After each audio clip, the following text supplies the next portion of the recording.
चलिए वीडियो को स्टार्ट करते हैं। क्लास 12 का एग्जाम जो होगी 2 चरणों में होगी। तो पहला चैप्टर बताने के बाद आज मैं दूसरा चैप्टर लेकर आया हूं। और आप लोगों को पता होगा कि क्लास 12 का जो बोर्ड एग्जाम होगी 2 चरणों में होगी। पहला एग्जाम जो होगी ऑब्जेक्टिव क्वेश्चन पूछे जाएंगे और दोनों बार बोर्ड परीक्षा होगी। दूसरी बार जो है सब्जेक्टिव क्वेश्चन पूछे जाएंगे। याद रखिएगा, दोनों को ऐड करके आपका जितना मार्क्स होगा वही आपको BA में जिस प्रकार किया जाता है वही आपका ओरिजिनल मार्क्स होगा। इसलिए दोनों एग्जाम को आप टर्निंग पॉइंट साबित होने वाला है। तो आप लोग पहले की तरह पढ़ाई ना करें, अब थोड़ा सा इस पर फोकस करने चालू कर दीजिए। तो आप लोगों के लिए बहुत ही इंपॉर्टेंट क्वेश्चन लेकर आए हैं। इसके बाद ये चैप्टर समाप्त होने के बाद आपके लिए मॉडल सेट भी इस चैनल पर उपलब्ध होगा। इसलिए तो बोल रहे हैं चैनल को आप सब्सक्राइब करके घंटी दबाने ना भूलें, नहीं तो ये चैनल आपके हाथ से निकल जाएंगे और फिर सर्च करते करते परेशानी में पड़ जाइएगा। तो क्वेश्चन है, ध्यान दीजिए। मौर्य काल से गुप्त काल तक राजनीतिक एवं आर्थिक इतिहास। तो उसके बाद है आंसर है फुट डालकर विजय प्राप्त करने का कार्य सर्वप्रथम किस राजा ने दिया था? तो अजात शत्रु ने दिया था। जीवक वैद्य वंश किस वंश के काल में था? तो हर्यक के काल में था। अपने स्वयं को, ध्यान दीजिएगा, अपने स्वयं के खर्चे से सुदर्शन झील की मरम्मत किसने कराई? रुद्रदामन ने हो जाएगा। ठीक है। उसके बाद है, ध्यान दीजिएगा, पाटलिपुत्र नगर की स्थापना उदयन ने किस नदी के संगम पर किया? इन सभी के संगम पर, यानी कि गंगा, सोन, पुनपुन। समस्त भारत ही नहीं, एशिया एवं यूरोप के सर्वप्रथम हुनों को परास्त करने का श्रेय किस शासक का दिया जाता है? तो स्कंदगुप्त को। यानी कि इस चैनल पर क्लास 12 का सारा विषय का आपको ऑब्जेक्टिव क्वेश्चन मिल जाएंगे। इसलिए तो बोल रहे हैं सब्सक्राइब कर दें ताकि और आपको कहीं ज़रूरत नहीं पड़ेगा जाने का। अब आपकी इच्छा सब्सक्राइब करें या ना करें। यूरोप का समुद्रगुप्त कौन था? नेपोलियन। किसके अभिलेख में भूमि दान का उल्लेख मिलता है? प्रभावती गुप्त का। भूमि अनुदान से संबंधित अभिलेखीय प्रमाण किसका है? सातवाहन काल का। 510 ईस्वी में सती प्रथा के साक्ष्य का प्रथम अभिलेख कहाँ मिला? ईरान में। उसके बाद है, ईरान हो गया। उसके बाद किस शिलालेख से अशोक द्वारा कलिंग विजय का पता चलता है? 13वें। उसके बाद है, दिया गया है, किस विद्वान ने मात्र अभिलेखों के आधार पर अशोक को इतिहास लिखने का श्लाघ्य प्रयास किया? देवदत्त। रामकृष्ण भंडारण ने। मौर्य कला के निम्न में से कौन सा सर्वाधिक महत्वपूर्ण नमूना है? तो हो जाएगा स्तंभ। इंडिका का रचनाकार कौन थे? मेगास्थनीज। प्रयाग प्रशस्ति की रचना किसने किया? हरिसेन ने किया। गुप्तों के काल में कौन सी चीनी यात्री भारत आया? फाहियान।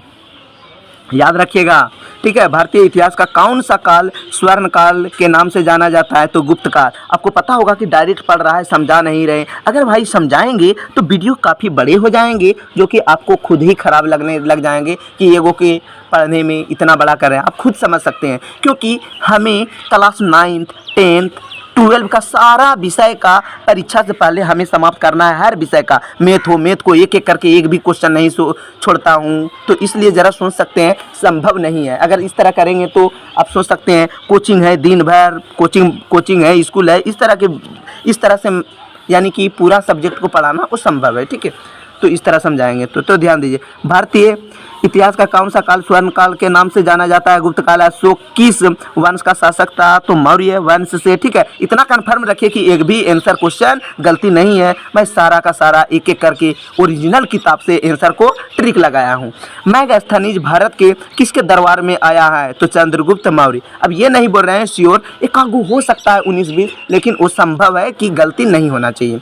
समुद्रगुप्त की जानकारी होती है प्रयाग प्रशस्ति में। पाटलिपुत्र की स्थापना किसने की थी? उदयन ने। नवरत्न किस शासक के दरबार में रहते हैं? चंद्रगुप्त। विक्रमादित्य में अभिज्ञान शाकुंतला के रचनाकार कौन है? कालिदास।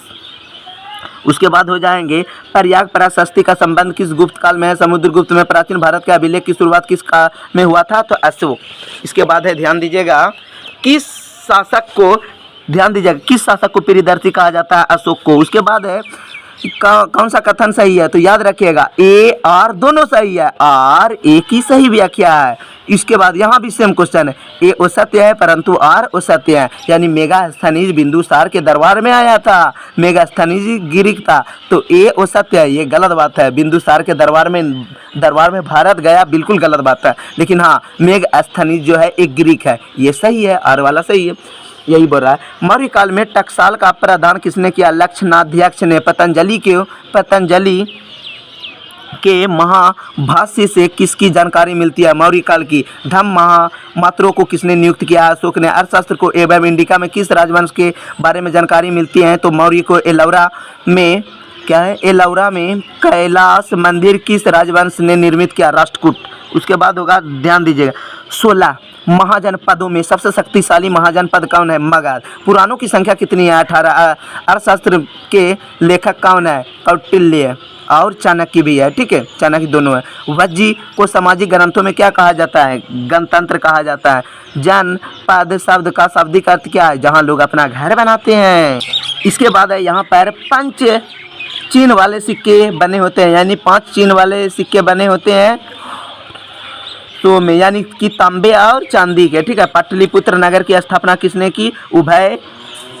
उदयभद्र ने। उदयभद्र द्वारा। तक्षशिला विश्वविद्यालय कहाँ है? पाकिस्तान में। फाहियान किसके शासनकाल में भारत आया? चंद्रगुप्त द्वितीय।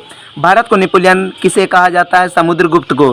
कनिष्क का राज्यारोहण कब हुआ था? 78 ईस्वी में। मौर्य साम्राज्य का प्रथम शासक कौन था? तो इसका आंसर हो जाएगा चंद्रगुप्त मौर्य ने। मेगास्थनीज कौन था? राजदूत था। धम्म की शुरुआत किसने की? अशोक ने की। मौर्य साम्राज्य का तृतीय शासक कौन था? तो हो जाएगा अशोक, ठीक है। तो इसी तरह के आपको क्वेश्चन मिलता रहेगा। इसके बाद अगला दिन जो बताएंगे सामाजिक इतिहास महाभारत का विशेष, ठीक है। पहला अध्याय दूसरा अध्याय दोनों चैप्टर को बता दिए हैं। इसके अलावा सारा सब्जेक्ट को मैं कंप्लीट कर चुका हूँ। Geography, psychology, history, political science, home science, Hindi, English, Hindi core, elective, जितना भी है सारा अपलोड कर चुका हूँ। इसलिए बोल रहा हूँ ये चैनल को आप सब्सक्राइब कर दें। अब आपका इच्छा वाला बात है। और इसके अलावा आपको मॉडल सेट भी तैयार किया गया है कि किस तरह के क्वेश्चन पूछे